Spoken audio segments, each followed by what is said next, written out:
Hello students, welcome back to my YouTube channel. Our next topic is some definitions related to the lens. ठीक है, अब हम यहाँ पे क्या देखेंगे कि लेंस से रिलेटेड कुछ डेफिनेशंस को देखेंगे. ऑप्टिकल सेंटर क्या होते हैं, फोकस क्या होता है, फोकल लेंथ क्या होता है, फोकल प्लेन क्या होता है. तो चलिए पहले हम अपना टॉपिक स्टार्ट करते हैं ऑप्टिकल सेंटर से. क्लियर?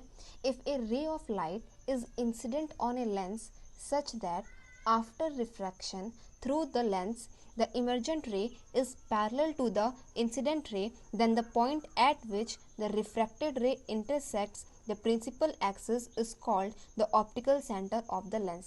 इसका मतलब क्या है? इसका मतलब ये है कि अगर कोई लाइट लेंस पर इस तरह से आके गिरे, if A ray of light is incident on a lens such that, इस तरह से आके गिरे आफ्टर रिफ्रैक्शन, कि रिफ्रैक्शन के बाद थ्रू द लेंस के थ्रू रिफ्रैक्शन के बाद the emergent ray is parallel to the incident ray. जो यहाँ से रे निकल रही है, यानी जो इमर्जेंट रे है वो इंसिडेंट रे के पैरेलल हो, then the point at which the refracted ray, जो रिफ्रैक्टेड रे कौन सी है, ये वाली, ये जो रिफ्रैक्टेड रे है जहाँ पे इंटरसेक्ट करेगी प्रिंसिपल एक्सिस को, या अपीयर होगा to intersect the principal axis. यहाँ पे एक चीज़ और लिख लीजिएगा, और appearing to intersect the principal axis is called the optical centre of the lens. जैसे मान लीजिए यही आपका लेंस है, ठीक है, हमने एक इंसिडेंट इस रे इस तरह से फॉल कराई है कि यहाँ से रिफ्रैक्शन हुआ, फिर यहाँ से लाइट निकल गई, दैट इज़ इमर्जेंट रे हुआ. तो इस तरह से हमने लाइट को फॉल कराया कि ये जो इमर्जेंट रे है वो इंसिडेंट रे के क्या है, पैरेलल है. तब उस केस में जो ये रिफ्रैक्टेड रे होगा, प्रिंसिपल एक्सिस को जहाँ पे भी टच कर रहा होगा उस पॉइंट को हम ऑप्टिकल सेंटर बोलेंगे. समझ में आया? जैसे मान लीजिए इस केस में हम आपको समझाते हैं. ये आपका क्या है, कॉन्वेक्स लेंस है. ठीक है, पिछले वीडियोज़ में मैंने आपको क्या बताया था कि इसी को हम क्या बोलते हैं, कन्वर्जिंग लेंस भी बोलते हैं. कन्वर्जिंग लेंस ये क्या होते हैं, लेंस कैसे बने होते हैं, ये सारी चीज़ें मैंने आपको पिछले वीडियोज़ में बताई है. एक बार जाके आप ज़रूर वहाँ से समझ लीजिएगा, ठीक है, स्किप मत करिएगा. अब जैसे मान लीजिए ये क्या है, आपका कॉनकेव लेंस है. ठीक है, इसको हम क्या बोलते हैं, डाइवर्जिंग लेंस. ठीक, ये डाइवर्जिंग एक्शन कैसे शो करता है, ये सारी चीज़ें मैंने एक्सप्लेन कर रखी है अपने प्रीवियस वीडियो में. ठीक है, अब देखिए इस केस में हमें समझना है कि ऑप्टिकल सेंटर क्या है. हमने इंसिडेंट रे इस तरह से फॉल कराया कि पहले तो यहाँ पर रिफ्रैक्शन प्रोसेस हुआ, रिफ्रैक्शन प्रोसेस के बाद ये लाइट इस ग्लास से अब वापस एयर की तरफ निकलेगी, तो ये बाहर की तरफ गई. तो ये जो इमर्जेंट रे जो फाइनली बाहर निकलती है, इसको हम क्या बोलते हैं, इमर्जेंट रे बोलते हैं. क्लियर? ये जो इमर्जेंट रे है अगर इंसिडेंट रे के पैरेलल हुई, पहली कंडीशन तो क्या होनी चाहिए, ये नहीं कि आपने कहीं से भी लाइट को फॉल कराया और इमर्जेंट रे कैसे भी निकल गई और वो इंसिडेंट रे के पैरेलल नहीं है, तो रिफ्रैक्टेड रे जहाँ टच करेगी वो ऑप्टिकल सेंटर है. ऐसा बिल्कुल मत सोचिएगा. ठीक है, देखिए आपने इंसिडेंट रे को इस तरह से फॉल कराया कि रिफ्रैक्शन के बाद जो इमर्जेंट रे है वो इंसिडेंट रे के अगर पैरेलल हो गया, पहली कंडीशन ये होनी चाहिए कि इमर्जेंट रे इंसिडेंट रे के पैरेलल होना चाहिए, तब जो ये रिफ्रैक्टेड रे होगा इस प्रिंसिपल एक्सिस पे जहाँ पे भी कट कर रहा होगा उस पॉइंट को हम क्या बोलेंगे, ऑप्टिकल सेंटर बोलेंगे. आई होप अब आपको ये चीज़ समझ में आ गई होगी. ठीक है, देखिए अब आगे की चीज़ों को हम समझते हैं. The optical center of the lens divides the thickness of the lens in the ratio of the radii of curvature of the surfaces of the lens. चलिए देखिए हम बता रहे हैं ये क्या कह रहा है. पहला ये जो पैराग्राफ है ये क्या कह रहा है, ये कह रहा है कि देखिए ये आपका लेंस है. ठीक है, जो भी ऑप्टिकल सेंटर कहीं पे भी लाई कर रहा होगा, कहीं पे भी, वो ऑप्टिकल सेंटर क्या करता है, इस लेंस की थिकनेस को डिवाइड करता है. देखिए इसकी थिकनेस क्या है, ये इसकी थिकनेस है, ये इसकी थिकनेस है, यही तो इसकी थिकनेस है.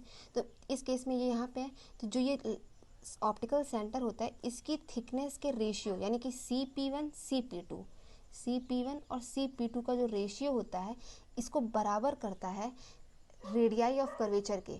तो P1 CP1 ये वाला है ना, यानी कि फर्स्ट सरफेस ये है, तो फर्स्ट सरफेस का रेडियस ऑफ कर्वेचर कहाँ होगा, इस साइड होगा, है ना। तो मान लेते हैं सेंटर ऑफ कर्वेचर ये है, लाइट यहाँ पे इंसिडेंट की तो यहाँ पे नॉर्मल बनाना होगा, तो यानी वो सेंटर ऑफ कर्वेचर से होते हुए जाएगी नॉर्मल।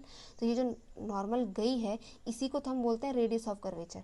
तो इसका रेडियस ऑफ कर्वेचर R1, यानी कि जो ऑप्टिकल सेंटर होता है वो लेंस की थिकनेस को इसके रेडियाई ऑफ कर्वेचर के रेशियो में क्या करता है, डिवाइड करता है। क्लियर। इस तरह से आप ऑप्टिकल सेंटर पता कर सकते हो कि अंदर लाई कर रहा है कि बाहर लाई कर रहा है। अब इस केस में देखिए दोनों R1 और R2 क्या है, अपोजिट साइड है, तो जाहिर सी बात है CP1 और CP2 भी अपोजिट साइड होंगे। तो अपोजिट साइड होने का मतलब क्या है कि C बीच में आ रहा है ना। अब जैसे मैंने कहा कि ये पॉइंट जो है ये मिड पॉइंट है, ठीक है, ये C है। अब R1 इसके अपोजिट साइड है, R1 मान लो यहाँ है और R2 यहाँ है, तो जाहिर सी बात है R1 और R2 के बीच में C है ना, तभी तो दोनों अपोजिट साइड है एक दूसरे के। यहाँ R1 और R2 क्या है, एक दूसरे के अपोजिट साइड है, दैट मीन्स C बीच में आया होगा। तो आप क्या देख रहे हो कि जब इस तरह से आपका लेंस होता है, बाई कॉन्वेक्स लेंस होता है, देखो इसको आप केवल क्या बोले थे, कॉन्वेक्सो और कॉन्वेक्स बोले थे ना, और इसको क्या बोलते थे, कॉन्केव बोले थे। तो ऐसा लेंस आपको जब मिलता है तो इस केस में जो ऑप्टिकल सेंटर होता है वो अंदर लाई करता है, ठीक है। अगर इतनी चीज़ आपको समझ में आई कि ऑप्टिकल सेंटर इस केस में कहाँ लाई करेगा, अंदर लाई करेगा, यानी लेंस के अंदर लाई करेगा। अगर अब नेक्स्ट ये कह रहा है कि if R1 and R2 are equal then CP1 is equal to CP2, that is the middle point of the lens is also the optical centre of the lens. यहाँ पे मैंने ये फॉर्मूला लिखा है, CP1 upon CP2 is equal to R1 upon R2। अगर इस figure में देखिए R1 जितनी लेंथ का है उतना ही लेंथ R2 का है। अगर R1 और R2 बराबर हो जाए तो इसको भी, ये तो R1 है ही, R2 को भी आप R1 लिख सकते हो, कट के क्या हो जाएगा 1, यानी CP1 upon CP2 is equal to 1। इसको उधर जाके मल्टीप्लाई करो तो CP1 is equal to CP2, ठीक है, दोनों की लेंथ क्या है, बराबर है। यानी कि अगर आपको ऐसी सिचुएशन मिलती है कि जहाँ इस लेंस का जो रेडियस ऑफ कर्वेचर है, ये रेडियस ऑफ कर्वेचर है, अगर ये बराबर है तो जो ये C पॉइंट होगा, CP1 और CP2 दोनों इक्वल लेंथ के होंगे, तब तो दोनों इक्वल लेंथ के मतलब ये कि जो C है वो इस लेंथ के एकदम बीचों बीच में लाई कर रहा है, इसका मतलब ये हुआ, ठीक है। अगर रेडियस ऑफ कर्वेचर दोनों का इक्वल हो जाता है तो जो ऑप्टिकल सेंटर होगा वो एकदम मिडिल पॉइंट पे लाई करेगा। क्लियर। जो ये वाला पैराग्राफ था वो यही समझाना चाह रहा था, ठीक है। फॉर थिन लेंसेज अ रे passing through the optical centre goes straight without any deviation और डिस्प्लेसमेंट। देखिए ये क्या कह रहा है, ये लाइन क्या कह रही है कि जो ये मैंने आपको बताया है कि R1 और R2 इक्वल हैं, अगर इक्वल है तो CP1 और CP2 बराबर होंगे और C मिड पॉइंट पे लाई करेगा। ये वाली जो सिचुएशन है ना, ये मोस्टली थिन लेंसेज में पाई जाती है, बहुत पतले पतले जो लेंस होंगे, बहुत पतले पतले लेंस, उसमें ये पाया जाता है, ठीक है। तो अब आगे, अभी नहीं, फिलहाल तो हम समझा रहे हैं, जब हम आगे कोई भी डेरिवेशन समझाएंगे तो उसमें हम थिन लेंस लेकर ही चलेंगे, ठीक है। उसको हम ये कंसिडर करेंगे कि हमने थिन लेंस लिया है।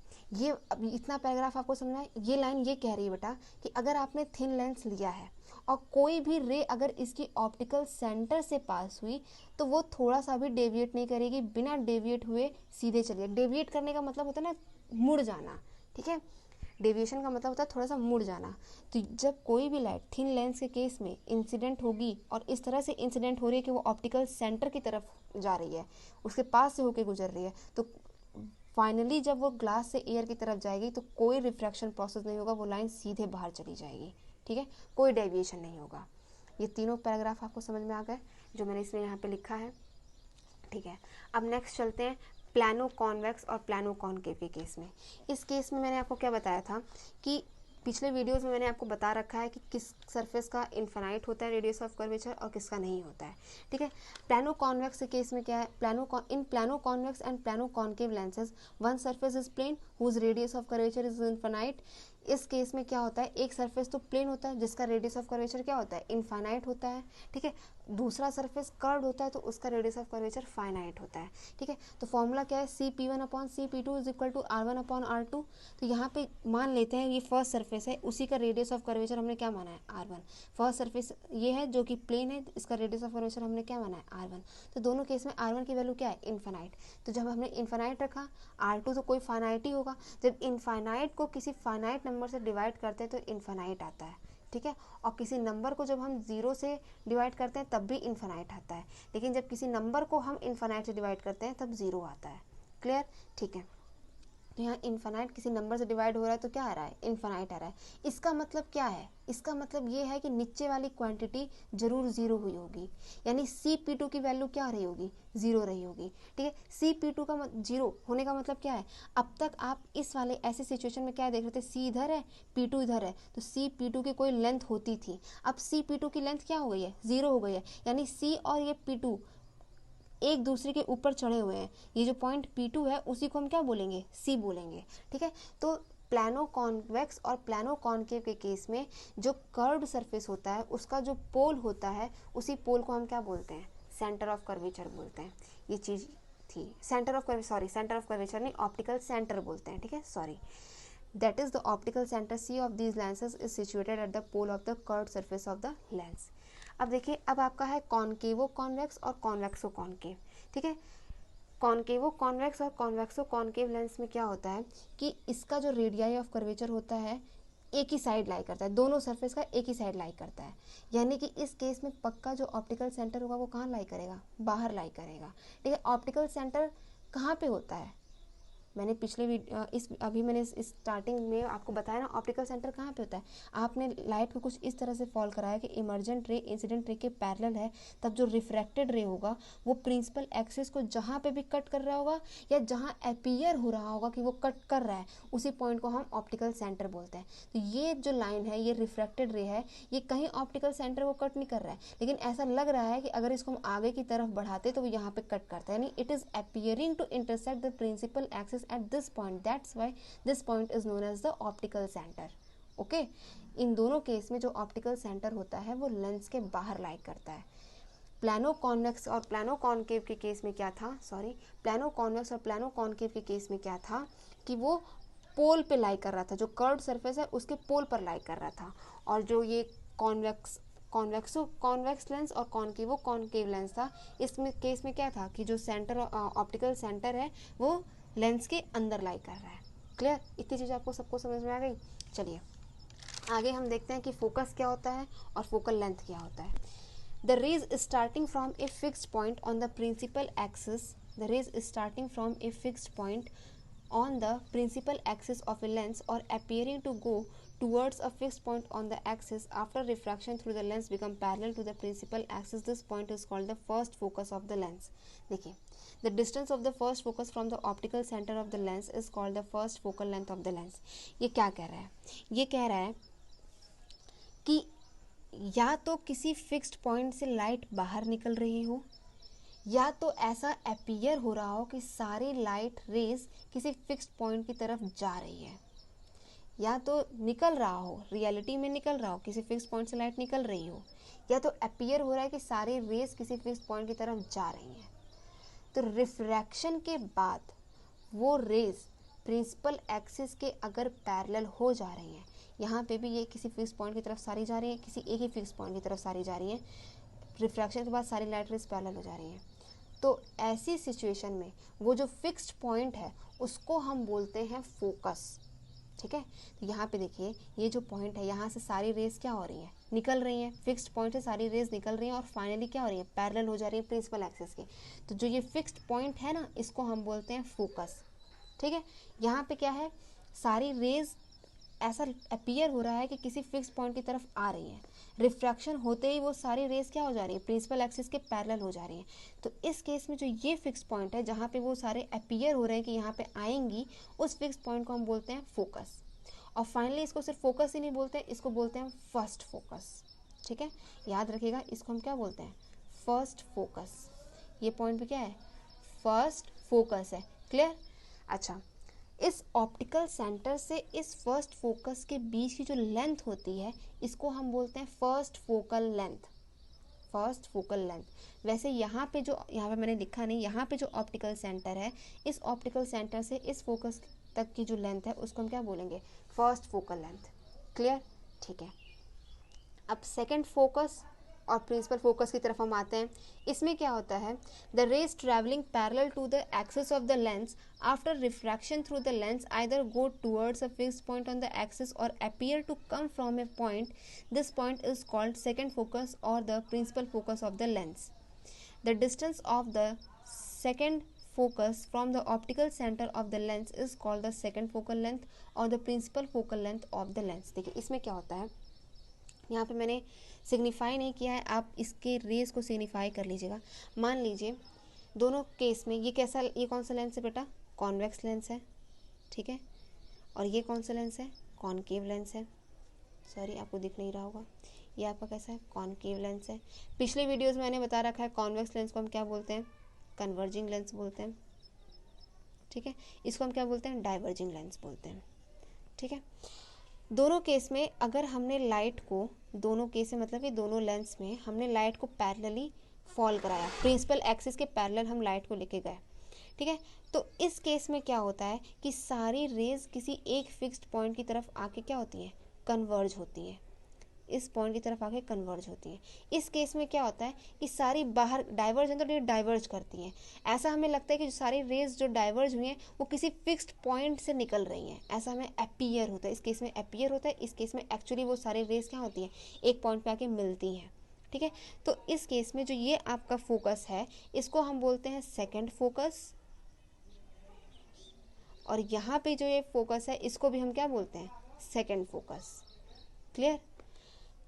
यहाँ पे जब आप इसको ऐसे कंबाइन करेंगे, जो मिडिल पॉइंट यहाँ पे आएगा जिसको हम ऑप्टिकल सेंटर बोलते हैं, इस ऑप्टिकल सेंटर से इस सेकंड फोकस के बीच की जो लेंथ होती है इसको हम बोलते हैं सेकंड फोकल लेंथ। वैसे ही इस केस में भी जो ऑप्टिकल सेंटर होता है वहाँ से लेके इस सेकंड फोकस के बीच की जो लेंथ होती है इसको हम बोलते हैं second focal length. Focal length, ये भी आपका फोकल लेंथ हो गया, ठीक है।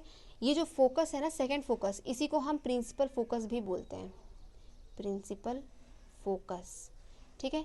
और ये जो ऑप्टिकल सेंटर से प्रिंसिपल फोकस की जो लेंथ होगी उसको हम क्या बोलेंगे, प्रिंसिपल फोकल लेंथ। चाहे प्रिंसिपल फोकल लेंथ बोलो चाहे सेकंड फोकल लेंथ बोलो, बात बराबर है, बैठ के याद मत करने लगना, ठीक है। वैसे यहाँ पे ये जो सेकंड फोकस है इसको हम क्या बोलेंगे, प्रिंसिपल फोकस, और प्रिंसिपल फोकस से ऑप्टिकल सेंटर के बीच की जो दूरी है उसको हम क्या बोलेंगे, प्रिंसिपल फोकल लेंथ। क्लियर, इतनी चीज सबको समझ में आई। अब देखिए नेक्स्ट, देखिए the focal length of a convex lens is positive while that of concave lens is negative. Very important line, it is a very important line, numerical को solve करते वक्त आपको इसका इस्तेमाल करना होगा, ठीक है। देखिए कह रहा है कि कॉन्वेक्स लेंस का फोकल लेंथ पॉजिटिव होता है, कॉनकेव लेंस का फोकल लेंथ नेगेटिव होता है। ये कैसे डिसाइड हो गया, हम हमेशा, देखिए आप तो ये कह रहे हैं कि ये भी कर्व्ड सरफेस है, इसका फोकल लेंथ इस साइड कहीं लाई करेगा, ये भी कर्व्ड सरफेस है, इसका फोकल लेंथ इस साइड लाई करेगा, है ना। तो हम इस वाले के according the focal length negative हो गया, इस वाले के अकॉर्डिंग फोकल लेंथ पॉजिटिव हो गया, तो हम किसको लें। तो आपका फर्स्ट सरफेस है कौन, ये वाला, तो हमेशा इसके रिस्पेक्ट में देखिएगा कि फोकल लेंथ कहाँ पे लाई कर रहा है, ठीक है। तो इसका फोकल लेंथ कहाँ लाई कर रहा है, पॉजिटिव एक्स एक्सिस के अलोंग, इसलिए इस केस में जो फोकल लेंथ होगा कहीं पे भी आप न्यूमेरिकल लगाएंगे तो उसको आप हमेशा पॉजिटिव लेंगे, समझ में आया।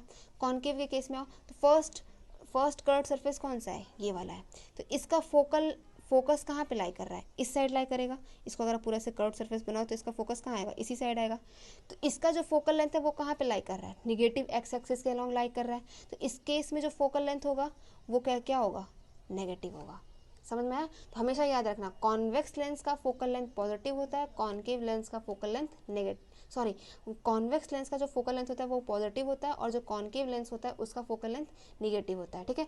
फोकल प्लेन क्या होता है, ये जो फोकस तुमने बनाया है ना, यहाँ से एक ऐसा प्लेन बनाओ जो इसको कट करे और प्रिंसिपल एक्सिस के परपेंडिकुलर हो। ये परपेंडिकुलर ही तो है, ये पॉइंट है, इस पर आप एक ऐसे, ये हाथ देख रहे हो, ये ऐसे ना, इसको ऐसे करो, यहाँ पे ले आके ऐसे प्लेन को खड़ा कर दो, तो प्रिंसिपल एक्सिस के ये परपेंडिकुलर हो गया। तो ऐसे प्लेन को जो फोकस से पास हुआ है और प्रिंसिपल एक्सिस के परपेंडिकुलर है, ऐसे प्लेन को हम फोकल प्लेन बोलते हैं। क्लियर, वो प्लेन जो फोकस से पास हो और प्रिंसिपल एक्सिस के पैरेलल हो, तो ऐसे प्लेन को हम फोकल प्लेन बोलते हैं। इसकी भी डेफिनेशन देख लीजिए, the plane passing through the focus of a lens and perpendicular to the principal axis is called focal plane.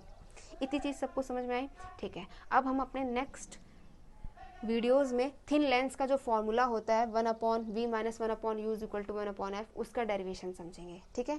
Thank you. अगर आपको समझ में आया तो मेरे चैनल को लाइक, शेयर एंड सब्सक्राइब जरूर करिएगा। Thank you students.